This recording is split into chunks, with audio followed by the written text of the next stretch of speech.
Assalamualaikum warahmatullahi wabarakatuh. Alhamdulillahirabbil alamin, wassalatu wassalamu ala asyrafil anbiya'i wal mursalin wa ala alihi wa sahbihi wa man tabi'ahu ila yaumiddin. Kalau ngomongin baper, pasti kita sering. Kita ya yang masih sendiri. Kalau udah berdua, insya Allah udah nggak gampang baper. Kalaupun baper, recovery-nya tuh gampang. Kalau bapernya di luar, tinggal pulang ke rumah. Kalau bapernya di rumah, tinggal keluar aja. Nabi pernah baper? Pernah, walaupun baper Nabi itu baper fisabilillah ya. Kenapa saya bilang baper fisabilillah? Karena bapernya karena dakwah. Kalau kita bapernya karena masa lalu, baper ngelihat tadi mantan udah bahagia, itu rasanya kayak luka yang dikasih garam, makin perih. Udah terluka dikasih lagi garam, udah jatuh ketiban tangga. Tapi kalau kita udah bahagia duluan, ngelihat mantan udah kayak gitu kan nggak terlalu baper ya, biasa aja, nggak nyesel. Kenapa? Kita juga udah duluan bahagia. Ini bapernya kita. Kalau bapernya Nabi, baper fisabilillah. Bapernya Nabi itu karena dakwah. Salah satu ayat baper di awal-awal dakwah itu surat Al-Muzammil. Kenapa Nabi baper? Karena di luar tuh banyak yang mencela Nabi, banyak yang memfitnah Nabi, banyak yang menghina Nabi, banyak yang menyakiti Nabi. Akhirnya Nabi sedih, kan baper kan. Akhirnya Nabi sedikit kecewa. Nah, itu bapernya Nabi. Pulang ke rumah Khadijah radhiyallahu anha. Sampai di rumah, baper itu reda secara pelan-pelan. Kenapa bisa kayak gitu? Pertama reda karena ngelihat wajah Khadijah. Wajah Khadijah itu obat buat Nabi. Kemudian sentuhan tangan Khadijah, dibelai sama Khadijah. Nabi istirahat, tidur, karena Nabi pulang udah malam banget, udah capek seharian dihina, dicela, dicaci maki, direndahkan, disakiti, dimusuhi seharian. Bayangin keluar habis subuh, cuman pengen berdakwah nih. Pulang-pulang hampir tengah malam, pulang dalam keadaan hampir nggak ada satupun yang beriman. Yang kayak gitu tuh sering Nabi tuh. Ibarat kita dari pagi sampai malam keluar, nggak ada 1 rupiah pun yang bawa pulang, kan baper ya. Kalau yang kerja nih, apalagi kerjanya belum tetap, bukan sebagai employee, sebutlah kayak usaha, dagang, keluar subuh-subuh, pulang tengah malam, nggak ada satupun dagangan yang laku. Nabi juga sering kayak gitu, cuman bukan dagangan, dakwah. Keluar subuh-subuh, pulang malam, nggak ada satupun orang yang beriman. Jadi nggak ada yang close gitu, semuanya ya deh, paling-paling gitu. Kayak kita nawar-nawarin apa gitu, oh ya udah saya ntar ikut, oh udah ntar saya hubungin lagi, oh ya kayak gitu-gitulah. Kita kayak sales gitu kan, keluar pagi-pagi ngejual barang, terus akhirnya kasih kartu nama. Orang cuma basa-basi doang mau beli, basa-basi doang akan hubungi kembali, basa-basi doang lagi nggak bawa duit, apalah segala macam alasan. Sampai malam nggak ada yang beli satupun. Padahal ada target, kalau kita dari perusahaan itu minimal sehari ngejual 2 barang misalnya. Tapi sampai malam nggak ada yang laku. Sedih, kecewa, kadang-kadang ngerasa kayak besok perlu keluar lagi nggak, ngerasa putus asa, kayaknya udah nggak akan berhasil usaha ini atau dagangan ini atau profesi ini. Nabi nggak sampai ke tingkat putus asa, tapi kecewa berat sering. Sedih luar biasa tuh sering. Bukan sedih karena beliau dicelanya nih. Nabi bukan tipe kayak kita yang baper karena dicela, tapi sedih kepada orang yang mencela. Kasihan gitu. Makin dicela, Nabi makin kasihan sama dia dan sedih, memikirkan nasib dia nanti di akhirat.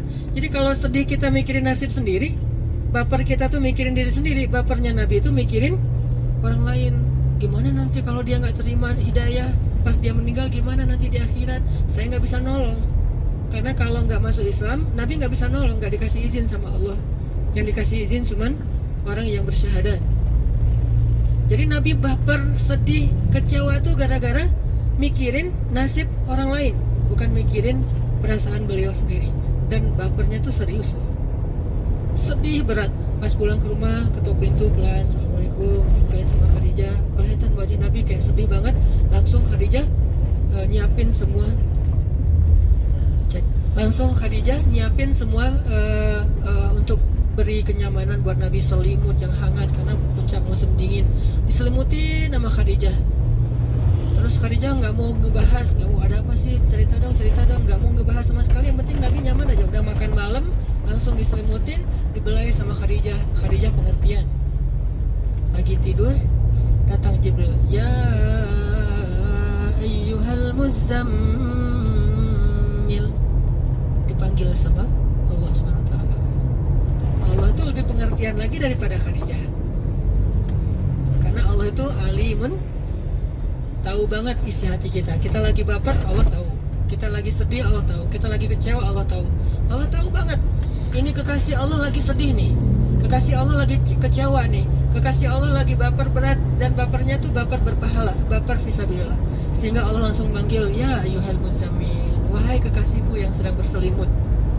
Kalimat berselimut di sini jangan fokus kepada barang atau benda selimutnya, tapi fokus kepada kondisi Nabi. Kenapa berselimut? Kondisi Nabi, kenapa beliau pulang ke rumah tuh lelah banget dan akhirnya tidur dalam keadaan galau berat. Dipanggil sama Allah, ya ayyuhal muzammil. Jadi salah satu contoh ayat Nabi baper. Kayak bapernya ibu lah, mikirin anaknya. Pas anaknya nggak mau belajar, pas anaknya misalnya nggak terlalu bagus nilainya, pas anaknya ada masalah, pas anaknya sakit, kan ibu yang kebawa perasaan ya, pikiran. Sampai dulu pas minggu bulan pertama saya pergi ke Mesir. Saya pergi ke Mesir itu menjelang Ramadan, berangkat ke Mesir. Gak lama kemudian masuk bulan Ramadan, terus Lebaran. Biasanya di masjid kampung saya itu yang takbir Lebaran tuh selalu saya. Jadi saya udah habis subuh, pulang ke rumah sebentar, mandi, langsung balik lagi ke masjid, takbir. Udah rutin aja tiap tahun, pokoknya saya takbir. Tahun itu, tahun pertama saya pergi ke Mesir dan gak takbir. Sehingga pas ibu berangkat ke masjid dengar yang takbirnya beda, itu ibu udah baper duluan dari sejak di jalan. Udah nangis. Sampai di masjid, kan di depan masjid tuh, bukan di dalam masjid sholatnya. Di lapangan depan masjid, ibu tuh nangis panjang, sampai tetangga-tetangga juga pada nenangin, ngehibur. Kenapa ibu baper? Ibu baper karena mikirin kita di sana Lebaran pasti di rantau beda sama di rumah. Di rumah ada opor, ada lontong, ada segala macam. Jadi bapernya ibu itu justru karena mikirin perasaan anaknya, karena kasihan kepada putranya. Dan kurang lebih seperti itulah bapernya Nabi, karena mikirin umatnya, karena mikirin nasib umatnya, karena mikirin gimana keadaan umatnya nanti di akhirat. Kurang lebih kayak gitu. Jadi baper. Dan ini sesuatu yang kayaknya terjadi dalam kehidupan kita sering. Walaupun nanti kita coba bedain, bapernya kita sama bapernya Nabi itu masih beda. Kan Nabi itu 24 jam hidupnya itu semuanya berpahala ya. Bapernya aja berpahala. Nah, kita bisa nggak baper kayak gitu ke orang lain? Baper fisabilillah nih. Bapernya karena kasihan teman kita yang dulu teman main bareng, teman mungkin pernah nakal bareng segala macam. Nah, sekarang kita alhamdulillah dikasih hidayah sama Allah, pengen belajar, memperbaiki diri. Belum benar tapi udah mau memperbaiki diri. Kasihan sama teman kita, bukan malah benci. Makin mereka kayak ngedebat kita, ngejelekin kita, ngejauhin kita, kita makin kasihan. Akhirnya dengan baper itu kita jadi ngemodal banget buat doa. Ya Allah, kasihan teman saya yang itu. Dulu kita bareng-bareng sering ninggalin sholat, bareng-bareng mungkin hidupnya sia-sia. Selamatkan dia ya Allah. Ini bapernya Nabi SAW tuh kualitasnya kayak gitu. Walaupun tetap kalau kita manusia biasa kadang bapernya baper egois. Pengen dihargai, pengen dimenangkan, pengen diprioritaskan, pengen dianggap, pengen gitu-gitu. Itu bikin kita baper. Ini contoh-contoh baper dulu ya. Dan kita karena belajar agama ya, teladan kita Rasulullah pastinya. Nggak ada teladan yang lebih utama daripada Rasul. Dan kalau kita bilang, itu mah Nabi. Kalau kayak gitu terus untuk apa beliau diutus kalau bukan untuk diteladani kan? Kan ada orang bilang, itu mah Nabi, kita beda. Kalau gitu nggak usah neladani Nabi gitu. Kalau nggak usah diteladani, ngapain beliau diutus? Udah aja Allah turunkan Al-Quran dalam bentuk buku, tiba-tiba ada dan dibaca rame-rame. Atau tiba-tiba Al-Quran itu di-share aja sama Allah di dalam handphone. Semua handphone itu udah ada aplikasi Al-Quran. Bisa juga kan? Kayak misalnya ada beberapa program yang kalau kita beli handphone pasti ada kan ya aplikasinya. Udah wajib tuh dari Android. Kenapa Allah nggak share aja langsung? Kayak misalnya MP3-nya udah ada, terus game tertentu tuh udah ada. Terus kalau di komputer mah sekedar minimal Office-nya udah ada gitu. Kenapa Allah nggak nge-share aja Al-Quran di setiap handphone kita? Kenapa nggak di-share aja Al-Quran dalam bentuk buku, lembaran, terus dibaca rame-rame dan dicetak ulang gitu? Kenapa harus ada Nabi? Karena kalau lembaran cuman teori, tapi tidak ada visual teladannya, uswahnya tuh nggak ada. Nabi diutus supaya ditiru, Nabi diutus supaya dicontoh, Nabi diutus supaya diteladani. Jadi kalau kita bilang itu mah Nabi, kita beda. Terus buat apa Nabi diutus? Itu kan logika sederhananya. Tapi kan kita nggak bakalan bisa seperti Nabi. Emang nggak bakalan bisa sama persis kayak Nabi. Tapi kita tetap bisa berada di track yang sama dengan Nabi walaupun jaraknya jauh. Nggak akan pernah sejajar sama Nabi. Ibaratnya ini perjalanan kayak maraton gitu. Mungkin kita entah berapa kilo ketinggalan di belakang, tapi minimal kita nggak salah jalan. Walaupun telat sampai juga, daripada kita berpikir dia mah pro, saya nggak akan lewat jalan itu, sehingga akhirnya nggak sampai di tujuan. Walaupun kita nggak pro, masih amatiran banget, baru belajar, nggak apa-apa deh, telat juga sampainya, nanti dibantu sama Nabi. Ketika Nabi nunggu di akhirat kok nggak sampai di surga, nanti Nabi nyusul. Nanti Nabi akan bawa kita kendaraan. Ibarat kalau di surfing itu pas dia swipe out gitu kan, disapu sama ombak, terdatang rescue-nya. Minimal dia udah ada di situ, daripada gak males juga ya, ternyata itu Prosmo yang main, akhirnya kita di pantai doang. Nah, minimal dia sama-sama beraktivitas yang sama, walaupun ada yang pro, ada yang amatiran. Jadi Nabi itu untuk ditiru, bukan untuk dibanggain doang. Rasulullah apa segala macam, untuk ditiru. Walaupun kita nggak bisa niru semuanya. Termasuk dalam bab baper-baperan. Baper itu bukan cuman kebiasaan ABG anak muda doang, orang tua juga bisa baper. Cuman kasusnya beda-beda. Nah, Rasulullah SAW sendiri baper. Kok Nabi bisa baper? Karena beliau manusia. Masa sih harusnya kan ideal, nggak ada baper-baperan, flat aja. Justru kalau Nabi itu bukan manusia, malaikat, kita tuh nggak akan bisa niru Nabi justru.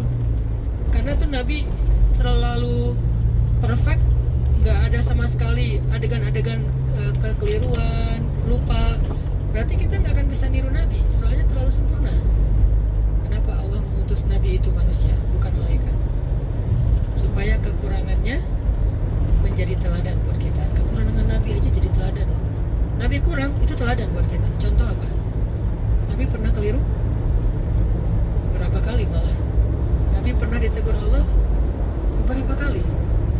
Ada di surat yang paling terkenal, Abasa. Ada di surat At-Tuha. Ada di surat At-Tahrim. Ada di surat Al-Ahzab. Ada di surat At-Taubah. Ada di surat Al-Anfal. Ada di surat Al-Imran. Ada di surat Al-Baqarah. Ada banyak surat yang negur Nabi. Kenapa kok ditegur? Karena Nabi keliru. Loh, katanya Nabi kok bisa keliru? Supaya kalau kita keliru, ada teladan yang bisa kita tiru. Bagaimana memperbaiki kekeliruan, bagaimana menyikapi orang yang keliru. Jadi Nabi benar dan kelirunya aja teladan. Saya nggak bilang benar dan salah ya, karena Nabi nggak berbuat salah. Tapi keliru ya, beda salah sama keliru. Salah itu dosa, kalau keliru dimaafin. Nabi keliru, ya. Tapi keliru Nabi teladan. Nabi pernah sholatnya misalnya lupa, pernah. Sholat harusnya 4 rakaat jadi 2 rakaat. Wah, katanya Nabi kok nggak khusyuk. Supaya kita kalau nanti nggak khusyuk, bukan Nabi yang nggak khusyuk kita. Kalau Nabi nggak menteladani yang kayak gitu, begitu kita salah sholat, akhirnya kita harus ulangi lagi dari awal. Bayangin teman-teman sholat duhur, karena riwah tadi habis rapat, akhirnya sholat duhur mikirin rapat aja, udah gitu 2 rakaat salam, aduh salah baru 2 rakaat, mulai lagi dari awal, kan berat kan buat kita. Tapi kalau ada teladan dari Nabi pernah kayak gitu, tapi nggak memulai dari awal, ngelanjutin 2 berikutnya. Jadi ringan kan buat kita. Justru kelirunya Nabi itu rahmat untuk kita. Nabi keliru, rahmat untuk kita, supaya kita bisa mencontohi Nabi dalam hal yang sama, dan itu keringanan dari Allah SWT. Termasuk baper, ada teladannya dari Nabi. Kalau kita nggak bisa baper kayak versi Nabi banget, minimal mendekatilah. Nabi itu paling baper, salah satunya gara-gara dakwah. Dan yang membuat Nabi lebih baper lagi apa teman-teman? Sampai turun atau sampai muncul satu fikih baru, namanya fikih kunut nazilah. Itu kan gara-gara Nabi baper kan? Baper terhadap apa? Ada beberapa orang utusan Nabi, sahabat, hafiz Al-Quran, yang dibantai sama musuh di Bi'rul Ma'unah namanya, di sebuah sumur Ma'unah. Itu mereka tuh dibunuhin sama musuh, dikhianatin. Tadi katanya pengen belajar dakwah, Muhammad utus dong orang kesini, kita pengen belajar Islam. Begitu diutus, di tengah jalan mereka malah dibantai. Dan mereka bukan para prajurit sehingga bisa ngelawan, para dai, para hafiz, para ulama yang bukan megang senjata, megangnya buku, mereka hafalnya Quran, dibantai di tengah jalan. Itu Nabi baper banget. Saking bapernya Nabi, for the first time Nabi melakukan kunut nazilah. Kita baper nggak tentang Palestina? Kalau kita mau niru Nabi, kita baper nggak tentang Suriah? Kita baper nggak tentang Irak? Kita baper nggak tentang Rohingya? Karena baper itulah yang disebut dengan baper fisabilillah, baper berpahala. Dan emang Allah suka baper kayak gitu. Karena kalau nggak baper kayak gitu, berarti udah nggak ada lagi innamal mu'minuna ikhwah, satu rasa di antara mukmin. Bahkan kalau ngomongin tentang yang kayak Suriah, Palestina, Rohingya, nggak usah ngomongin agama aja, udah cukup layak kita baper. Ngomongin kemanusiaan doang nih, udah cukup layak kita baper. Apalagi udah ditambah lagi dengan iman. Dan nggak ada salahnya kan orang baper karena iman. Kayak saya baper karena sekampung, saya baper karena saudara, ya kan ya? Ada saudara darah, ada saudara karena suku, ada saudara karena persahabatan, ada saudara karena iman. Dan itu semuanya legal, sah-sah aja. Kita respect sama semua orang. Kayak misalnya kita sama teman kita, dia sakit, kita apa namanya tuh, kayak kontak batin gitu. Tapi dia cowok ya, bukan cewek. Kalau dia cewek sakit terus kontak batin, nah ini kayaknya dulu ada cerita. Nah, dia sakit, kita jadi sedih, atau dia ada masalah, kita jadi, kenapa kita memprioritaskan dia? Terus orang lain bilang, emangnya yang bermasalah cuma teman lo doang? Yang lain juga banyak masalah kok, yang lain gak dibantu. Gitu kan, suka ada yang nanya gitu. Emangnya bermasalah teman kamu doang? Yang lain-lain tuh banyak masalah loh, banyak utang segala macam. Kenapa kamu cuma bayarin utang teman kamu? Logis gak sih kalau kita ngebayarin utang teman kita duluan di antara banyak orang yang berutang? Wajar banget kan? Orang dia teman saya, yang lain kan manusia juga. Ya tapi kalau saya punya duit lebih pasti saya bantu. Namanya manusia itu dawil kurba, yang deket dulu nih. Semampu kita, dia juga punya temannya. Makanya manusia bersosial kan ya.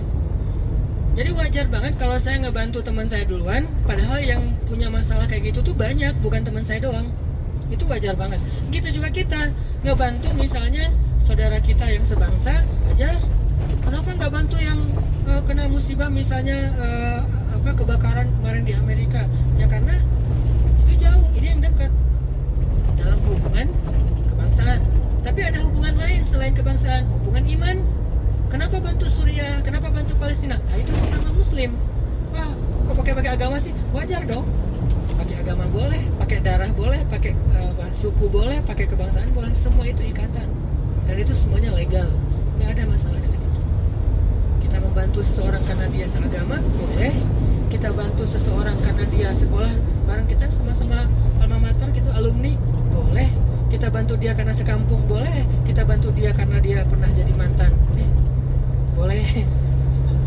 Pokoknya itu kan alasan-alasan yang logis dan wajar kan. Boleh nggak bantu mantan? Tapi Tapi nggak pakai modus ya. Mantan lagi ngurus surat perceraian, wah semangat banget ngebantunya tuh.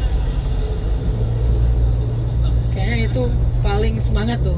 Wah sini biar saya urus tuh, yang di pengadilan teman saya semua tuh, gitu ngomongnya. Makin cepat diurus, kalau perlu kita pakai belakang biar cepet. Jangan nanti dia berubah pikiran lagi, nggak jadi cerai kan, rugi gitu. Ada yang kayak gitu. Wajar nggak sih ngebantu orang yang kita mungkin punya hubungan baik, hubungan darah, hubungan suku, hubungan kebangsaan, hubungan iman, semua itu legal dan nggak perlu dipermasalahkan. Jadi saya agak-agak heran orang yang educated masih mempermasalahkan kayak gini-gini. Apakah kita nggak pakai logika? Sederhana banget logikanya tuh. Kenapa kamu bantu pas gempa di Aceh? Itu kampung saya. Emangnya yang gempa di Aceh doang? Ya nggak masalah, tapi itu kampung saya gitu. Dan nama saya nggak boleh bantu orang kampung sendiri, kan gitu ya. Habis gempa di Pidi kemarin, tempat lahir saya, pasti ada sesuatu yang lebih. Kita juga kayak gitu. Kenapa? Kayak misalnya satu agak unik, kalau lagi di sini kangen mie Aceh, pas lagi di Aceh kangen bala-bala sama sama gehu, sama gitu-gitulah makanan-makanan kita. Terus kalau di sana tuh kan di restoran lagunya tuh lagu-lagu Aceh gitu kan, kangen lagu-lagu kayak di restoran Sunda kayak gitu-gitu yang pas acara pengantinan gitu. Aduh kangen ya. Jadi ada ikatan sekarang tuh, walaupun saya keturunannya murni Aceh, tapi udah 11 tahun di Bandung dan kangen tetap dengan Bandung. Malah sekarang pride dengan budaya Sunda. Kemana-mana tuh saya kayak ngebanggain Sundanya, selain emang aslinya orang Aceh. Kenapa? Karena udah ada hubungan. Apa hubungannya dengan Sunda Ustaz? Nah gitulah pokoknya. Bisa diperjelas ya. Ntar rame. Kenapa? Karena teman-teman saya banyak orang Bandung. Sejak 11 tahun yang lalu saya tinggal di sini, apalagi udah ada pemuda hijrah, ya gengnya orang Sunda semua. Ngobrolnya mereka pakai bahasa Sunda, walaupun saya nggak berani pakai bahasa Sunda, takut salah, tapi ngerti banget lah mereka ngomong apa. Dan dengan ngerti, dan feel-nya juga udah dapat apa yang orang Sunda itu suka, yang nggak suka, yang orang Sunda itu kayaknya kena banget gitu, apa yang buat mereka tuh flat aja, itu ngerti, udah punya feel-nya. Berarti kan udah ada hubungan nih, sehingga ketika ada masalah, kayaknya misalnya kemarin tuh Ustaz, kita bikin sebuah program sebutlah di sebuah provinsi mana gitu, daerah timur. Saya bilang jangan, itu kojo banget tuh. Emang kenapa Ustaz? Mending di Bandung dulu. Kenapa saya ngebelain Bandung dulu? Kalau ada program-program yang menurut saya tuh kayaknya bagus nih, gagasan-gagasan yang out of the box, kreatif, dan insya Allah positif. Kenapa saya ngebela-belain di Bandung dulu, nggak usah di kota lain? Karena kan udah ada ikatan emosional kan dengan Bandung. Nah, itu hal yang wajar. Kenapa saya ngebelain Palestina? Karena ada ikatan emosional dengan Palestina, ikatan emosional dengan Suriah, dan ikatan emosional itu dibangun lewat iman. Kata Nabi, nanti ketika terjadi huru hara akhir zaman, iman itu tertinggal di Syam. Syam itu Suriah, Palestina. Iman itu adanya di Syam. Lalu para sahabat bertanya, ya Rasul, kalau terjadi huru hara nanti di 3 kota itu, ada di Syam, ada di Irak, ada di Yaman, kira-kira mana yang kita harus datengin? Kata Nabi, Syam dulu. Maksudnya apa? Kalau kalian pengen bantu huru hara akhir zaman, korban huru hara akhir zaman, bantu Syam dulu, kata Nabi. Nabi yang nyuruh bantu Syam dulu. Syam itu termasuk Palestina dan Suriah. Berarti itu ikatan yang terbangun oleh keimanan berdasarkan hadis-hadis Nabi, dan itu hal yang wajar lah. Sama kayak kita tergerak karena postingan seorang selebgram yang kita ngefans banget sama dia, idola kita gitu. Sebutlah kalau di bola itu ada Cristiano Ronaldo, dia bikin postingan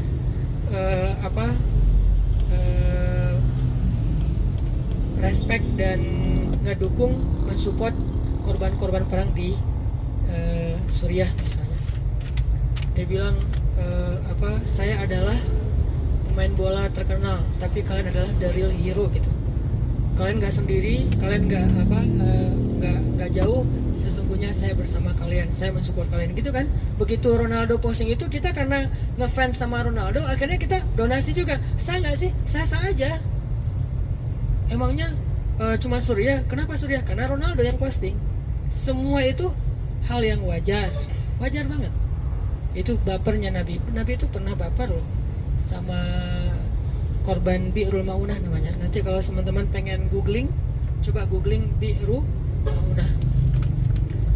Tragedi Bi'ru Maunah itu tragedi pembantaian terhadap para penghafal Quran yang jumlahnya cuma puluhan, bukan ribuan, bukan ratusan ribu, puluhan.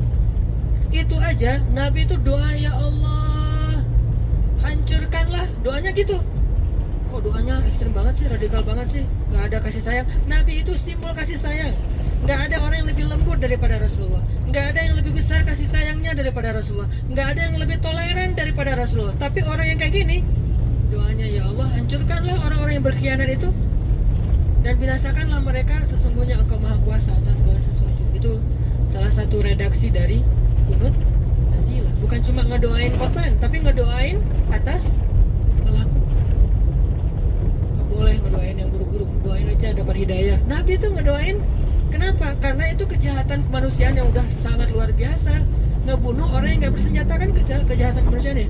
Kalau ngebunuh sama-sama senjata itu wajar, tapi gak ngedoain mereka yang buruk-buruk. Kayak misalnya perang Uhud, tapi ngedoain kan, ya Allah hancurkanlah nih orang-orang yang membunuh saudara saya Hamzah. Kan dalam perang Uhud itu yang meninggal justru paman Nabi, terus Mus'ab bin Umair yang pertama bawa Islam ke Madinah. Kenapa nggak ada kurun nazilah di perang Uhud? Karena meninggalnya dalam perang, wajar, sama-sama pegang senjata. Tapi begitu yang Bi'rul Maunah, yang jadi korban itu nggak pegang senjata, itu kejahatan kemanusiaan namanya. Kalau Hamas sama Israel bertempur, Hamas meninggal, itu wajar karena sama-sama pegang senjata. Tapi kalau anak kecil sampai hancur misalnya tubuhnya, emang mereka pegang senjata? Senjata apa yang mereka pegang? Paling juga senjata mainan. Kenapa mereka jadi korban? Berarti ini kan kejahatan kemanusiaan. Nabi itu kunut nazilah. Coba cek nanti di Google, doa kunut nazilah dari hadis Nabi, itu isinya tuh luar biasa. Makanya mudah-mudahan kita tahu, oh baper itu ternyata ada dalam Islam, tapi dalam kasus apa? Insyaallah nanti kita bahas lebih lanjut lagi ini setelah sholat Isya. Kita lanjutkan pembahasan tentang baper.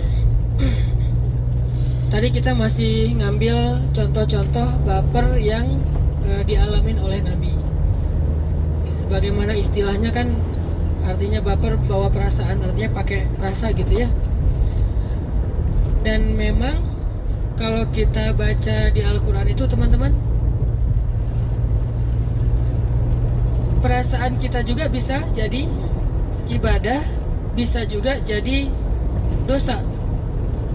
Artinya Islam itu mengajarkan kita untuk melibatkan perasaan untuk beramal soleh, bukan cuma fisik. Jadi artinya kita suka sesuatu, kita benci sesuatu, itu sesuatu amal soleh. Kalau suka dan bencinya di tempat yang memang benar. Kayak misalnya kita suka atau berkasih sayang kepada pasangan, kepada keluarga, itu amal soleh. Kalau dengan pasangan flat, plain, nggak ada rasa apa-apa, berarti kita tidak beramal soleh dengan perasaan. Nikah biasa-biasa aja, nggak ada rasa gitu, sekedar punya status doang, itu nggak ada pahala hati tuh. Cuman paling pahala ya ngasih nafkah, pahala besar pastinya. Terus juga ngebantu kalau misalnya butuh bantuan. Tapi di hatinya tuh nggak dapat pahala. Padahal ada pahala yang nggak butuh tenaga. Dan pahala yang nggak butuh tenaga itu adalah pahala dengan ibadah perasaan. Menyukai dan membenci sesuatu itu berpahala. Kayak kata Nabi, ayyakunallahu wa rasuluhu ahabba ilaihi mimma siwahuma. Ketika Allah dan Rasul lebih disukai, lebih dicintai daripada apapun juga. Kan berarti perasaan nih. Ternyata perasaan kita juga bisa beribadah. Jadi baper ke Allahnya, baper ke Rasulnya, bukan sekedar status Nabi Muhammad adalah Nabi. Bukan, kita ada rasa ke Rasulullah. Rasa rindu ke Rasulullah itu berpahala. Rasa cinta ke Rasulullah itu berpahala. Rasa takjub, kagum, respek, kasihan kepada Rasulullah itu semuanya berpahala. Terus yang kedua, ayyuhibbal mar'a la yuhibbu illa lillah. Dia mencintai seseorang karena Allah. Berarti kan perasaan juga tuh. Mencintai ulama. Jadi kalau kita sama ulama itu dengki, sama ulama itu kayak iri, sama ulama itu kayak males banget, Jadi kesannya seolah-olah ulama itu apa gitu ya, nggak ngeidolain ulama seperti kita ngeidolain mungkin seleb siapa misalnya. Ini berarti kita nggak beribadah dengan perasaan kita. Allah ngasih perasaan itu nggak sia-sia, bukan sekedar untuk ngerasa buat diri kita doang. Allah kasih mata bisa jadi pahala, Allah kasih telinga bisa jadi pahala, Allah kasih lisan bisa jadi pahala, Allah kasih tangan bisa jadi pahala, termasuk Allah kasih hati dan perasaan bisa jadi pahala dan ibadah. Gimana beribadah dengan perasaan dan hati? Yaitu mencintai ulama salah satunya. Bukan sekedar tahu ulama, bukan sekedar dengerin ulama, tapi sampai ke tingkat cinta ke ulama. Bukan cuma pahala tuh, cinta itulah yang akan jadi alasan nanti di akhirat ulama itu akan nolongin kita. Kan saya sering nyebutin kisahnya, ulama itu salah satu yang akan dapat izin dari Allah nolongin, kalau bahasa agamanya syafaat, bisa nolongin orang-orang yang saling mencintai karena Allah nanti di akhirat. Makanya kemarin pas saya silaturahim dengan guru-guru saya di Aceh, jadi misi saya pulang kemarin ke Aceh itu kalau bahasa Acehnya sawu gampung, artinya silaturahim dengan keluarga, dengan guru-guru. Saya datang, yang pertama saya lakukan apa? Saya cium tangan guru-guru saya, terus saya bilang beri saya nasihat. Nah gitu. Yang ketiga apa? Jangan lupa saya nanti ya di akhirat kalau guru-guru masuk surga duluan. Saya request dari sekarang, saya tag tuh, janji? Ya janji. Pastinya awalnya nggak akan gitu kan? Enggak lah Ustaz Hana, segala macam basa-basi yang mungkin bukan basa-basi, mungkin mereka nggak hargai. Tapi menurut saya tetap aja mereka lebih soleh dari saya. Setidaknya mereka lebih duluan beramal soleh dari saya. Kalau misalnya kita kepedean bilang kita lebih soleh dari mereka, walaupun itu nggak boleh ya, setidaknya yang pasti mereka duluan beramal soleh daripada kita. Kenapa? Toh kita tahu amal soleh itu dari mereka kan? Berarti mereka duluan nih. Saya bilang, kan yang duluan beramal soleh di dunia duluan masuk surga di akhirat. Kok gitu Ustaz? Iya. Wassabiqun wassabiqun, orang yang di dunianya duluan beramal soleh atau berlomba-lomba dalam kebaikan, nanti di akhirat sabiqun juga duluan masuk surga. Makanya sabiqunnya ada 2 kali itu. Wassabiquna di dunia, as-sabiquna fil akhirah. Jadi siapa yang di dunia duluan dalam kebaikan, di akhirat duluan kepada surga. Saya pesan, Ustaz, guru, kalau misalnya Ustaz duluan masuk surga, ingat-ingat saya ya, cari. Pertama mungkin di surga nyarinya sistem surga gitu kan, sistem surga lebih canggih daripada Google. Karena sistem surga itu udah luar biasa, Allah yang bikin. Hanan Ataki gitu, nggak ada. Kalau gitu pakai underscore kali, Hanan underscore Ataki. Kalau Hanan Ataki doang mungkin beda. Atau ada Ustadz Hanan Ataki, beda juga. Pesan sponsor. Ustadz Hanan underscore Ataki, nggak pakai underscore 2 kali ya. Oh ternyata nggak ada juga. Udah pakai underscore nggak ada. Oh kalau gitu emang nggak ada di surga nih, belum masuk. Gimana dong? Cari lagi nih yang lain. Kalau nggak ada di surga, carinya di padang mahsyar. Jangan buru-buru cari di neraka. Jangan doain yang gitu-gitu tuh ya. Kalau nggak ada di surga, di padang mahsyar lah minimal ya. Saya juga nggak berani lah berandai-andai. Coba cari di neraka, siapa tahu sih ada. Nggak mau saya berandai-andai kayak gitu. Ini andai-andai yang nggak dibolehin. Tapi kalau di padang mahsyar, ya sewajarnya lah. Semua kita pasti kan melintasi padang mahsyar kan. Tapi kalau neraka kan nggak semuanya. Dan kita berharap semua kita di sini nggak ada satupun yang ngerasain, jangankan api, asap neraka aja nggak ngerasain. Jadi nggak perlu berandai-andai. Bilang aja, kalau nggak ada di surga, cari di padang mahsyar. Ditanya ke malaikat-malaikat yang bertugas di padang mahsyar. Kan banyak banget malaikat PIC pada mahsyar tuh. Oh ternyata ada tuh lagi di sidang. Masalah apa? Masalah dulu dia suka ngejailin orang misalnya. Dulu pernah manjat pohon di kebun orang waktu dia masih kecil. Atau mungkin dia pernah nyakitin hati dia, terus dihisap gitu kan ya. Jadi intinya mah mencintai ulama itu pahala tuh. Itu baper melibatkan perasaan yang diridhoi Allah. Jadi jangan berpikir bahwa Islam itu cuma zahir doang. Penampilan, pakaian, jenggot, terus jidat, semuanya baik dan saya respect banget sama orang kayak gitu. Cuman bukan itu doang, ada batin, zahir batin itu sama pentingnya. Bahkan kadang ada yang masuk surga lewat batin yang zahirnya belum beramal soleh. Ada seorang laki-laki Yahudi kalau nggak salah dalam perang Uhud, pas terjadi perang, pas dia masuk Islam. Jadi hari kejadian perang tuh dia datang ke Nabi, syahadat, udah selesai syahadat langsung ngebelain Nabi tuh, jadi pelindung Nabi dalam perang Uhud, dan meninggal hari itu juga, belum pernah sholat 5 waktu. Itu orang yang satu-satunya kayaknya yang masuk surga tapi nggak pernah sholat. Loh kok bisa kayak gitu? Apa amal solehnya? Tadi tuh udah iman kepada Allah. Jadi amal solehnya tuh di hati, bukan di zahir. Di zahir dia nggak ngapa-ngapain selain syahadatain. Dia nggak pernah sholat, dia nggak pernah puasa, dia nggak pernah tilawah Al-Quran. Semua yang kita kerjain dia nggak pernah. Satu-satunya amal soleh dia iman, tapi masuk surga. Ternyata amal soleh itu bukan cuman fisik, zahir, tapi juga perasaan. Sehingga baper itu termasuk hal yang penting dalam agama. Harus baper, tapi dalam hal apa? Termasuk tadi Nabi baper dalam dakwah, baper terhadap nasib kaum muslimin. Nabi baper banget. Sehingga Allah juga mengatakan bahwa as-sam'u wal basaru, pendengaran, penglihatan, dan fuad, perasaan.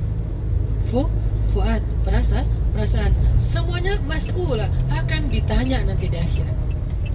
Jadi kalau kita ada rasa yang belum move on, padahal udah nggak boleh, itu ditanya loh. Kenapa kamu nggak bisa move on? Ya Allah, akunnya itu setiap postingan bikin saya baper, gimana saya mau move on gitu ya. Dia makin lama makin cantik, ya Allah, masa saya bisa move on? Kan bahaya banget tuh. Kalau kayak gitu berarti perasaannya kan terus menerus berbuat dosa kan. Jadi kita ngerasa sayang kepada orang yang belum halal buat kita, itu setiap hari tuh kita bikin dosa loh teman-teman, tanpa kita sadari. Ngerasa doang, kan ngerasa doang Ustaz, gak boleh. Terus gimana caranya? Minta sama ya Allah, hilangkan rasa itu dari dia, berikan kepada yang layak buat saya. Ternyata tiba-tiba hilang rasa itu dan diberikan nanti pas udah akan nikah. Bisa kayak gitu. Daripada kita sibuk dengan rasa kepada orang yang udah punya pasangan, pas nikah rasa kita kepada yang kita nikahin gak ada, kan kita 2 kali dosa. Pertama, mencintai orang yang gak boleh kita cintai. Yang kedua, kita nganggurin orang yang harusnya kita cintai kan ya. Jadi zalim kan, berarti dosanya double. Ternyata perasaan juga ditanya teman-teman. Fuad namanya. Fuad itu artinya rasa hati atau jantung, pokoknya rasa lah di dalamnya. Oh berarti baper itu emang boleh dalam Islam, tapi buat apa? Makin kita kasih sayang kepada orang yang layak kita sayangi, makin kita cinta kepada orang yang layak kita cintai, makin besar pahala kita. Mencintai Rasulullah itu pahalanya gede banget. Mencintai pewaris Nabi, yaitu ulama, pahalanya gede banget. Jadi ulama itu perlakukanlah dia benar-benar sebagai nabi di tengah-tengah kita. Karena kan kata Nabi, al-ulama warasatul anbiya, ulama itu pewaris nabi. Dan ditambah lagi ulama itu wali-wali Allah di muka bumi. Jadi siapa yang membenci ulama, berarti dia membenci kekasih-kekasih Allah. Siapa yang membenci ulama, memfitnah ulama, menjelek-jelekan ulama, menzolimi dan mencurangi ulama, berarti dia menjelek-jelekan, menzolimi, mencurangi, dan mengkhianati Rasulullah SAW. Karena pewaris Nabi itu bukan keluarga beliau, pewaris Nabi itu ulama. Dan Nabi tidak mewariskan harta, tapi Nabi mewariskan ilmu, yaitu agama. Jadi kalau kita ngaku umat Nabi, wajib kita mencintai ulama, wajib hukumnya, wajib. Gak boleh gak cinta. Apalagi sampai benci, lebih gak boleh lagi tuh. Gak cintanya gak boleh, harus cinta sama ulama. Tapi cinta ulama ini kan beda sama cinta dengan pasangan ya. Jangan cinta ulama terus dipegangin tangannya, diapain, Ustaz, Masya Allah. Jangan gitu aja, terus ulama digini-giniin, enggak gitu-gitu amat juga sih. Cinta kan beda-beda ya, ekspresi cinta ya. Ekspresi cinta sama pasangan, gitulah. Ekspresi cinta sama ulama, gitu deh. Ekspresi cinta sama Rasul, ya gitu. Ekspresi cinta, beda-beda tuh ekspresinya. Ekspresinya aja yang dibedain, tapi rasanya sama. Kan gak boleh kita mencintai sesama muslim, kan ada kalimat apa, saling mencintai karena Allah kan. Terus sunnah kalau kita cinta sama seseorang itu ngapain? Sampein ke dia, bilang kalau kamu tuh cinta sama dia, tapi dia di sini tuh laki-laki, perempuan. Nah, ekspresinya nggak usah berlebihan sampai gimana, bahaya itu. Ntar jadi terjebak kepada kaum nabi apa gitu kan ya. Jadi mending boleh kan mencintai sesama laki-laki, tapi dengan ekspresi apa? Karena Allah bilang, ana uhibbuka fillah, karena Allah. Kalau kita geli, berarti kita nggak tahu hadisnya.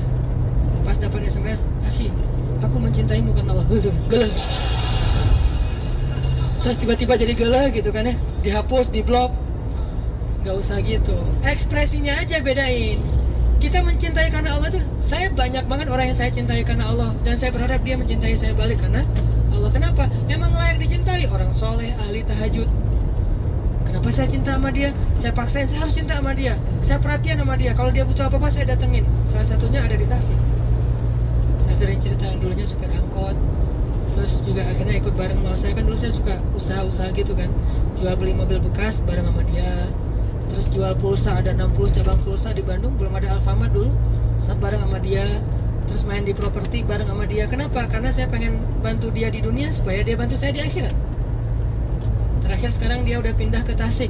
Saya telepon, Pak, ngapain di Tasik? Lagi mau sekarang buka-buka warung jualan kayak gitu. Saya samperin ke Tasik. Saya bantu apa nih? Bisa ngeringanin apa nih beban Bapak? Supaya nanti dia di akhirat nggak ke Tasik 1000 kali lipat Tasik. Saya lagi jauh di sana, lagi perjalanan pada masyarakat yang tertati-tati. Karena dia ini ahli tahajud, ahli tilawah, hatinya bening. Saya baru baca Al-Quran 1 ayat, dia udah nangis duluan. Saya baca aja nggak nangis, dia yang dengan nangis. Orang soleh banget. Saya ngelihat langsung kesolehan dia, dan kita cuma berhukum dengan zahir ya, kita nggak tahu batinnya. Makanya nggak boleh menjudge isi hati orang, hanya menjudge zahirnya. Zahirnya soleh. Ya udah, saya berharap saya datang ke Tasik, saya jalan ke saya nyetir sendiri ke Tasik, biar nanti di akhirat dia yang akan menjemput saya di Padang Mahsyar yang jaraknya mungkin lebih jauh daripada Bandung Tasik. Itu kan mencintai orang soleh. Dan saya punya beberapa list orang-orang kayak gitu, saya simpan di diri saya. Dan saya berusaha supaya dia juga cinta sama saya. Karena kalau saya cinta sama dia doang, tapi dia nggak cinta sama saya, belum berbalas nanti di akhirat. Caranya gimana biar dia cinta sama saya juga? Tahadu, tahabu, salah satunya kan saling berhadiahlah kalian, maka kalian saling mencintai. Berarti saya harus kasih dia banyak hadiah. Butuh apa Pak? Butuh apa? Hadiah. Biar dia ingat saya. Terus kalau ada apa-apa, saya curhatnya ke dia, tolong doain anak saya lagi sakit, tolong doain saya lagi sedih, tolong doain. Kalau akhirnya dia ingat saya terus, nanti di akhirat juga kayak gitu. Begitu dia nggak ngeliat saya, dia ingat. Nah, akhirnya saya dapat cinta dia. Suatu saat, lama nggak ketemu, tiba-tiba dia ada SOS, Ustadz gimana keadaannya? Saya kangen, udah lama nih nggak ketemu Ustadz. Biasanya saya suka dipanggil ke rumah untuk kalau saya ada rusak listrik atau apa, suka manggil dia. Padahal kalau manggil tetangga bisa kan? Yang bisa beneran listrik banyaklah tetangga. Kenapa saya manggil dia jauh-jauh? Karena saya pengen ngasih hadiah buat dia. Beneran listrik berapa sih? Cuman ganti kabel segala macam, paling sejam juga beres. Kasih 25.000, 30.000. Sampai saya pengen ngundang dia ke rumah, biar nggak cuman ngundang ngasih duit, mending saya ngasih dia sedikit kerjaan biar lebih baik buat dia, biar nggak mencela juga, menghina. Pak, saya listriknya rumah lagi rusak nih. Datang, kasih 500.000 misalnya. Biar dia ingat sama saya di dunia. Nanti di akhirat dia juga akan ingat. Ternyata benar, di dunia dia ingat. Lama nggak ketemu, dia SMS duluan. Ustadz kemana aja? Udah lama ya nggak ketemu, kangen nih.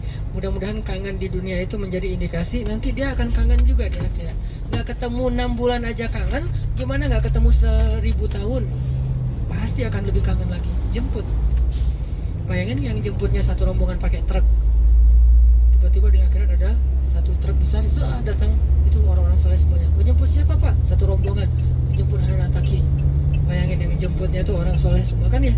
Kumpulkanlah satu truk orang-orang kayak gitu. Kita cintai mereka, bikin mereka cinta juga sama kita. Tahadu, kasih hadiah, kasih ini, kasih itu.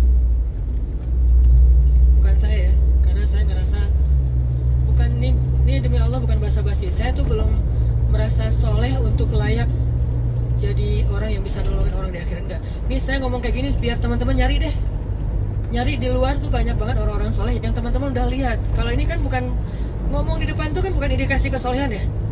Cuman ada sedikit sesuatu yang bisa di-share ya share. Belum tentu juga saya paling soleh. Tapi kalau teman-teman lihat ada yang emang udah istiqomah, sholat 5 waktu dijaga, bukan hanya ibadah ya, akhlaknya juga baik ke orang lain, care, ngalah, sabar, maafin. Ada orang kayak gitu, kejar tuh orang. Nanti dia akan kejar kita nanti di akhir. Cari tuh orang, nanti dia akan cari kita di akhir. Ini kan ngelibatin perasaan, ibadah-ibadah hati nih. Baper nih. Nah, baper-baper kayak gini nih yang harus kita bangun nih. Selain baper kayak Rasulullah, baper kepada kaum muslimin yang sedang tertindas, padahal cuma beberapa puluh orang. Bayangin, Suriah itu udah lebih dari 500.000 orang ya jadi korban sejak Arab Spring. Lebih 500.000 orang. Masih kurang cukup jumlahnya untuk bikin kita baper. Kalau itu juga nggak baper, kayaknya kita perlu mempertanyakan lagi, masih ada perasaan nggak sih di hati kita? Karena Allah itu wajib baper menurut saya, dan itu sangat legal, sangat wajar. Kalau ada orang bilang itu radikal, mana ada radikal? Yang radikal justru Rusia tuh yang ngebom-bom anak kecil di Suriah. Yang radikal justru Bashar Assad tuh yang membiarkan rakyatnya dibom sama negara lain. Kan itu rakyatnya dia. Kenapa dia ngedukung Rusia? Itu yang radikal. Korban bukan radikal, dan kita simpati kepada korban, masa disebut radikal? Emang kita ngebom siapa? Kita nyakitin siapa? Enggak kan? Kita cuma pengen bantu saudara kita yang kesakitan. Saya lihat banyak banget postingan tuh. Kan saya coba lihat nanti saya following siapa. Salah satu yang saya following kan yang memang update ya berita dari sana. Biar saya makin baper. Dan baper itu bikin saya makin sering berdoa dan bersyukur, nggak banyak ngeluh. Karena ternyata di sana jauh lebih susah hidupnya daripada kita. Saya nge-follow itu, buat self reminder lah, buat ngingetin diri saya biar nggak gampang ngeluh. Begitu ada masalah dikit, masalah pribadi, biar itu, wah masalah pribadi saya kecil dibandingkan ini, nggak jadi terlalu berat sedihnya. Wah, gampang recovery. Barusan aja habis sholat isya saya dapat lagi postingan terbarunya, anak kecil tuh, kepalanya tinggal sebelah, dijejer, semuanya kena.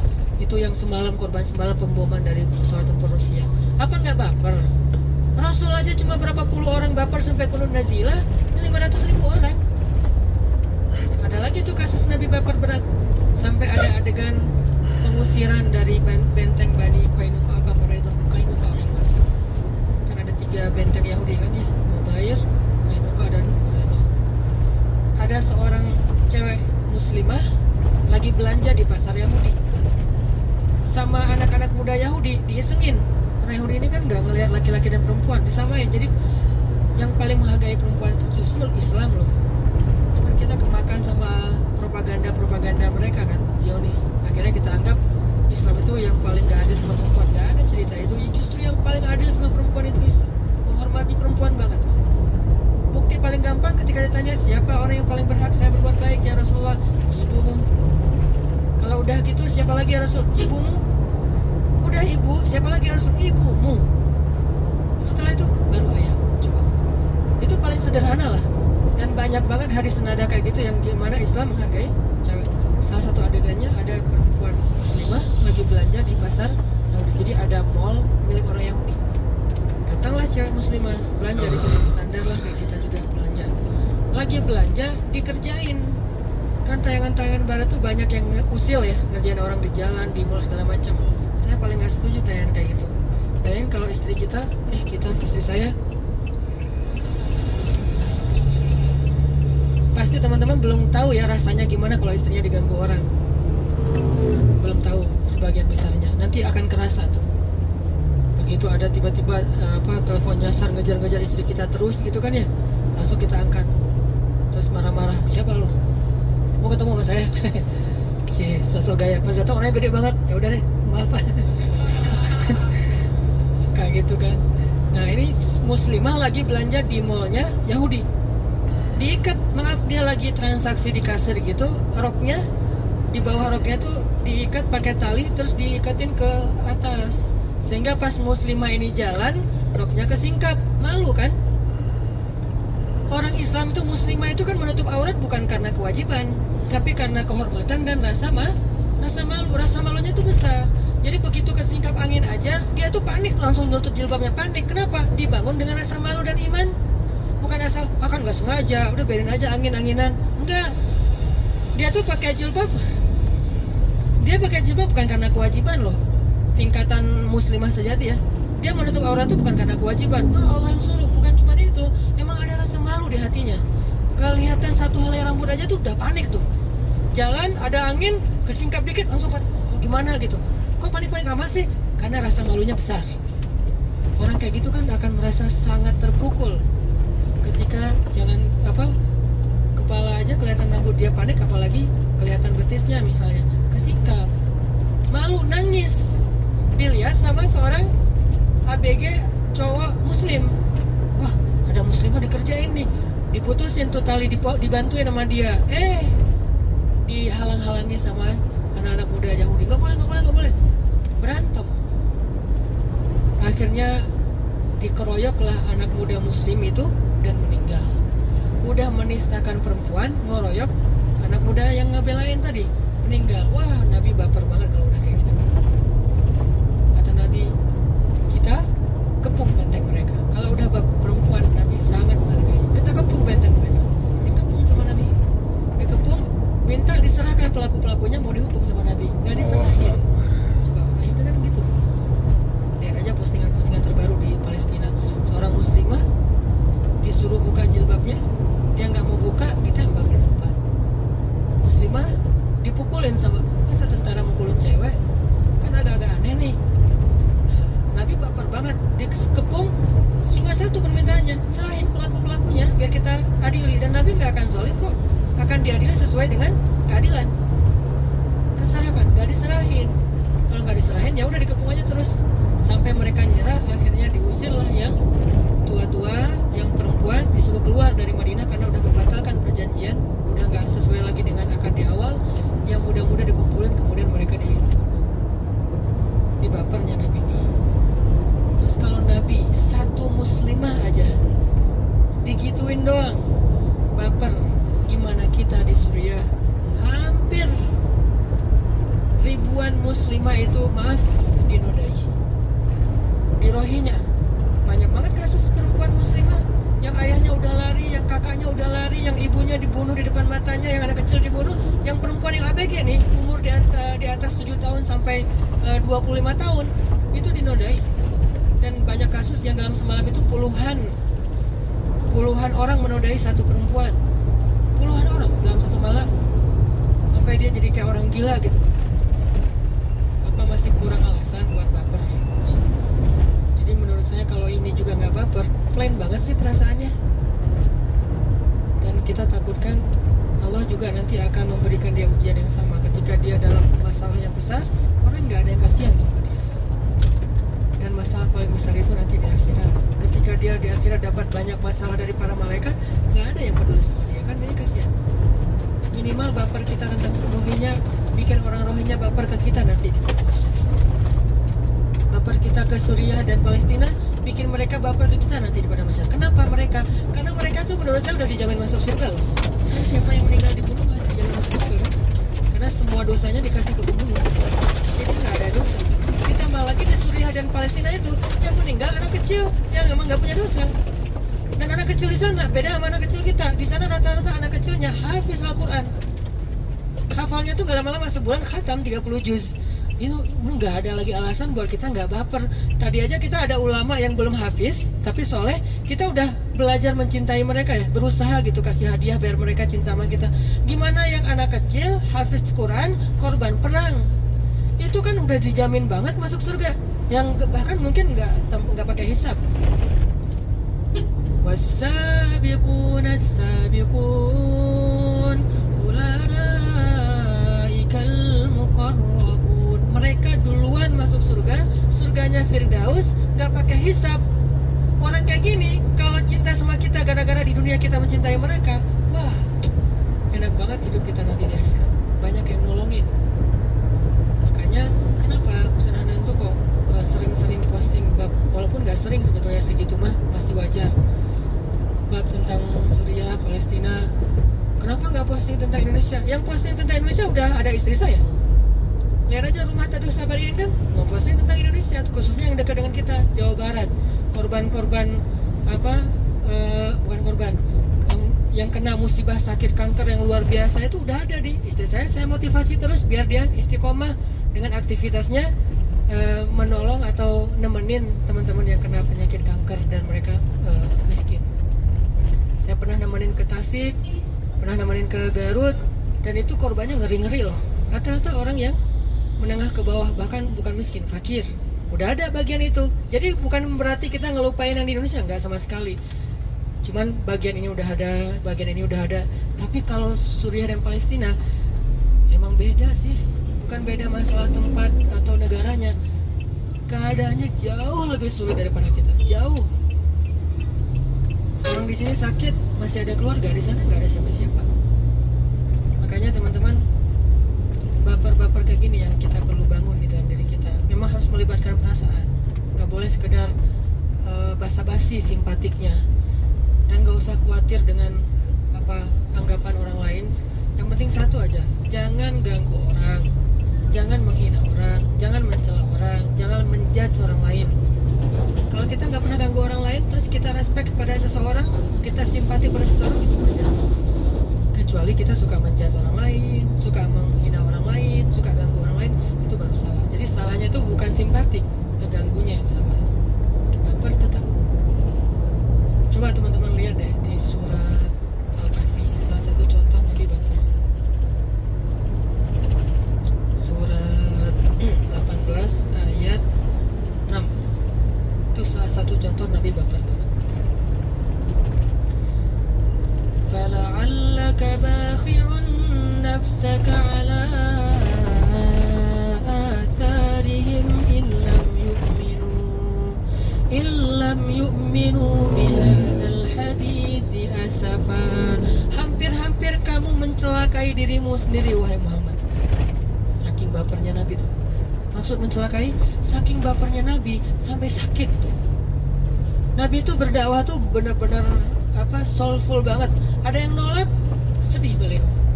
Ada yang nolak, sedih. Bukan sedih ke dirinya, sedih ke orang lain. Saking sedihnya bikin Nabi sakit. Berhari-hari sakit, malam gak bisa tidur, jadi kurus. Sampai Allah bilang, Muhammad, kalau gini-gini terus lama-lama kamu bisa celaka nih. Kenapa Nabi kok baper berat? Gara-gara orang tidak beriman.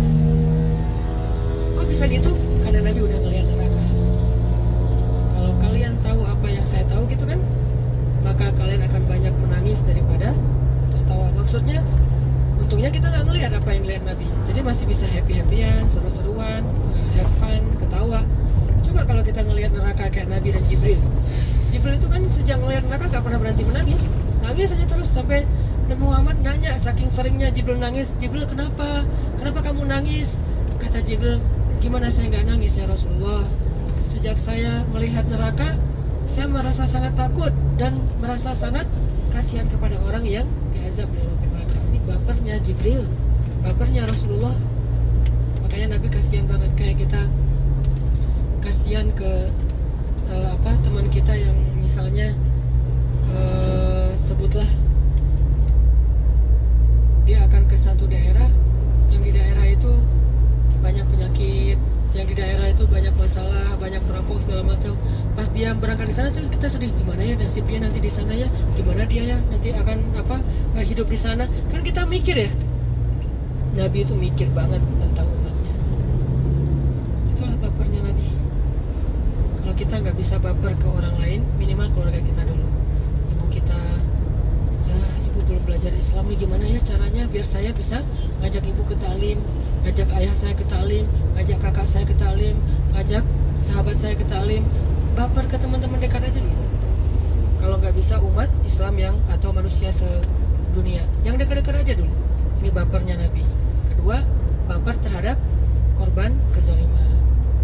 Kayak dulu saya baper banget, ada seorang bapak di Bekasi atau di mana gitu, Depok atau Bekasi, yang beliau sholat berjamaah di masjid, terus dituduh nyuri amplifier ya, padahal dia cuma teknisi gitu, terus dibakar hidup-hidup.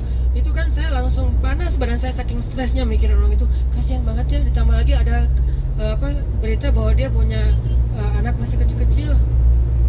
Itu nggak kebayang, itu kan kita baper ya.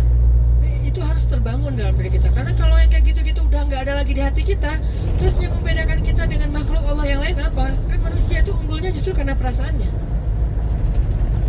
lebih dalam daripada malaikat, daripada hewan, lebih dalam manusia loh. Sehingga kita wajib baper dalam masalah itu. Kalau ada baper-baper yang kayak masalah hubungan, masalah percintaan, itu mah cemen lah, baper-baper kayak gituan, kecuali buat pasangan. Walaupun nggak ganggu juga sih, baper kayak gitu masih nggak, minta aja sama Allah, ya Allah, ya bukan lebal qulub, yang membolak-balikan hati itu. Jangan sampai saya rasanya tuh kayak gitu-gitu, nggak penting banget. Masa kita jadi nggak bisa tidur gara-gara mantan, kan nggak keren banget kan? Nah, mantan mah lagi bulan madu, tidurnya nyenyak, kita nggak bisa tidur, meriang gitu. Dia sakit dikit ada yang belai, kita meriang-meriang, nggak ada yang beliin obat, nggak ada yang ngasih makan, kan nggak keren banget nih. Jadi kayak konyol menurut saya. Nggak usah deh yang kayak gitu-gitu mah, nggak enak banget. Baper lihat orang lain apa misalnya, biasa aja lah. Justru yang kayak gitu-gitu agak sedikit plain. Tapi kalau ke pasangan yang udah halal, itu harus dalam, harus bilang apa misalnya segalanya lah, gitu-gitulah pokoknya. Ini kalau kita bisa menempatkan baper kita di tempat yang tepat, insya Allah kita kayak beribadah setiap hari walaupun tidak rukuk dan sujud, beribadah perasaan. Oke, itulah teman-teman contoh-contoh baper yang diajarkan Islam, diajarkan Rasulullah SAW. Saya ulangi, satu, baper apa tadi? Karena dakwah, ngajak teman kita. Kedua, baper untuk orang-orang yang terzalimi. Kita sedih, kita simpati, kita kasihan, kita ikut ngerasain tuh, innamal mu'minuna ikhwah. Ketiga, baper mencintai dan membenci satu karena Allah, cintai ulama salah satunya. Karena di Indonesia ini sekarang salah satu krisis di Indonesia menurut saya nih, kita udah nggak terlalu respect lagi sama ulama. Itu krisis tuh. Kalau di Jawa Timur tuh masih keren loh. Jawa Timur itu, atau di Jawa Barat yang bagian Garut, Tasik ya, itu respect ke ulamanya tinggi dan itu keren. Tapi di beberapa tempat respect ke ulamanya udah hampir nggak ada. Ulama tuh dianggap kayak sama dengan kita, dikritisi, dikomentarin macam-macam, dijelek-jelekin kalau perlu. Nggak boleh kayak gitu dengan ulama. Masa Nabi nyampein hadis terus kita komentar, nggak usah ngomong aja. Nabi nyampein hadis kita bilang, jangan teori doang, gitu-gitu kan ya. Ini kan agak-agak gimana gitu. Dan ulama nggak nyampein kecuali Al-Quran, hadis, mau dikomentarin kan nggak layak. Dan orang yang mengkomentari ulama, Allah udah menegur mereka di surat Luqman, wala tusa'ir khaddalaka inna ankaral aswad la sautul hamir. Sungguh suara yang paling buruk itu suara keledai. Apa maksud dari peribahasa itu? Itu kan peribahasa Al-Quran. Seburuk-buruk suara adalah suara keledai. Maksudnya apa? Keledai itu kan simbol hewan yang bodoh di dalam Al-Quran. Seperti di surah Al-Jumu'ah, dia bawa banyak lembaran tapi nggak ngerti apa-apa, itu keledai. Tapi suaranya lantang. Maksudnya apa? Seburuk-buruk suara adalah orang yang nggak ngerti apa-apa tapi membantah ulama. Ini bahaya nih. Ulama nih, MUI ngeluarin fatwa, kita bilang saya nggak setuju sama MUI. Emang saya siapa? Kecuali saya juga ulama. Saya sebagai misalnya ketua ormas apa, nggak setuju dengan MUI, selevel nih. Tapi kita orang awam nggak setuju dengan ulama, emang kita siapa? Kecuali kita bilang gini, saya ngikutin ulama ini aja deh, bukan ulama yang itu. Boleh, karena ulama macam-macam kan, kita mengikuti salah satunya. Tapi kalau kita menentang ulama dengan pendapat kita, itu nggak level, nggak layak lah. Sehingga coba teman-teman kita mulai menghargai para ulama, baik ulama itu yang ngetrend di media atau ulama yang mungkin guru-guru kita di musola, di masjid, guru-guru kita di sekolah yang ngajarin kita Al-Quran, hadis. Bagaimana dengan yang ngajarin kita selain itu guru, tetap kita hargai. Tapi ulama yang mengajarkan ayat dan hadis itu lebih utama lagi, karena emang itulah pewaris Nabi. Jangan mencela ulama, jangan merendahkan ulama. Kalau nggak sanggup ngomong yang baik tentang ulama, diam. Kalau nggak sanggup ngomong yang baik, diam aja. Mudah-mudahan dengan kayak gitu kita nanti di akhirat ada yang nolongin. Pede gitu mau masuk surga dengan amal sendiri. Kalau saya enggak. Makanya tadi saya ngandelin orang soleh yang ada di Tasik itu. dan orang soleh yang ada di Jakarta. Syekh Tariq Faris namanya, guru saya di Mesir. Beliau nikah sama teman istri saya orang Jakarta, itu andalan saya banget tuh. Syekh, butuh apa Syekh? Syekh butuh. Terus yang di Aceh, kemarin saya datang, dia butuh teh, saya ambilin. Walaupun cuma sekali-kali doang kayak gitu, tapi saya pengen caper di depan dia. Emang caper, bukan caper depan followers ya. Ustaz gitu banget ya, hebat ya ke guru. Bukan caper ke followers, caper ke guru. Supaya apa? Biar guru itu ingat saya. Kan muridnya banyak. Mana yang diingat? Kalau nggak yang paling pintar, yang paling bawang kan yang diingat. Nah saya mah nggak dua-duanya. Pintar nggak, bawang-bawang amat juga nggak. Biasa-biasa aja, pertengahan. Jadi guru tuh bisa dibilang nggak ingat sama saya. Kenapa nggak ingat? Karena nggak ada kelebihan, juga nggak ada keunikan. Jadi saya nggak unik-unik amat, karena mungkin di sekolah mungkin suka bolos, suka cabut, suka apa. Nggak unik. Juga nggak pintar-pintar amat, yang kalau disuruh ke depan pasti maju. Enggak, biasa-biasa aja, sampai guru lupa. Emang kamu pernah jadi murid saya? Sampai gitu. Terus gimana biar saya diingat? Ya caper kan? Saya harus caper, saya harus apa gitu. Sehingga mudah-mudahan kalau saya sedikit agak-agak riak dalam tanda petik, supaya guru saya tahu, Ustaz saya gini-gini, saya dakwah sekarang, Ustaz dan segala macam, biar dia, oh iya ya, berarti saya punya murid yang kayak gini, alhamdulillah dia ingat. Nanti di akhirat dia juga ingat ke saya. Itu baper ya, mudah-mudahan bermanfaat. Dan pesan moral yang utama adalah jangan baper dulu kepada lawan jenis kecuali setelah akad nikah. Hubungannya apa Ustaz? Nggak ada hubungannya sih. Keingat aja barusan itu penting ya. Kenapa? Panjang lagi nih. Kenapa? Karena kalau udah baper duluan belum nikah, nanti pas sudah nikah agak-agak plain. Apalagi ngebanding-bandingin, jangan. Udah aja tahan dulu sekarang. Tapi Ustaz, enak rasanya tuh Ustaz kayak gitu-gitu. Enak apaan? Enaknya cuma sebentar. Setelah itu, wah, masa dibahas. Pengen bunuh diri lah, kelilingin sungai Nil lah, pengen loncat dari apa lah, kan gak enak tuh. Oh salah kayak gitu-gitu mah. Udah aja. Ternyata saya tahu sekarang, oh ternyata setelah menikah masih bisa meluapkan perasaan itu yang luar biasa. Oh ya udah, nikah aja. Saat belum direstui, ya pelet. Enggak boleh, haram ya. Barakallahu li wa lakum, mudah-mudahan ini bermanfaat. Allahumma ighfir lana dzunubana wa liwalidayna warhamhuma kama rabbayana shighara. Ya Allah, ampunkanlah dosa-dosa kami ya Allah.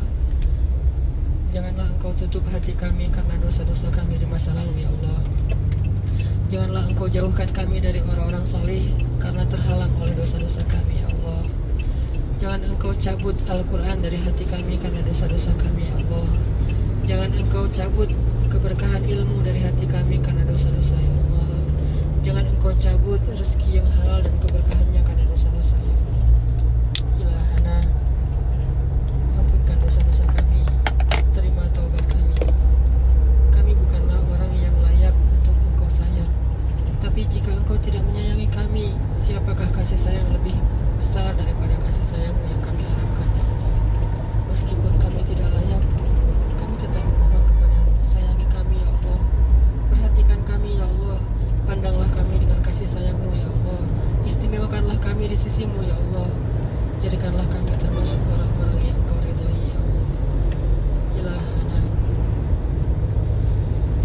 cabutlah masalah dan musibah dari hidup kami ya Allah. Jangan Engkau biarkan masalah dan musibah itu terus menerus membuat kami sedih, membebani kami, karena tidak ada yang bisa mengangkat masalah dan musibah dari hidup seorang makhluk kecuali Engkau ya Allah. Ilahana, Engkaulah yang membolak-balikan hati, tetapkanlah hati kami dalam keimanan. Engkaulah yang memunculkan rasa cinta dan benci, jadikanlah kami hanya mencintai apa-apa yang Engkau ridhoi, mencintai Engkau ya Allah, mencintai Rasulmu ya Allah di atas apapun juga, mencintai orang tua ya Allah, mencintai pasangan yang sudah halal, mencintai keluarga, mencintai sahabat karena Engkau, mencintai ulama karenamu ya Allah, dan tidak mencintai seseorang kecuali karena Engkau saja ya Allah.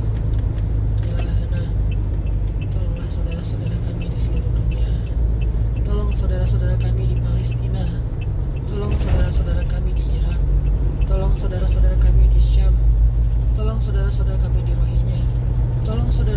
kami di seluruh Indonesia yang sedang menerima musibah dari-Mu ya Allah. Kuatkanlah hati mereka, kuatkanlah kesabaran mereka, dan berikanlah kami kesempatan untuk bisa menolong mereka di dunia, sehingga kelak mereka yang akan menolong kami di akhirat. Ilahana, beri kami ilmu yang bermanfaat, ilmu yang menambah iman dan amal soleh, ilmu yang memperindah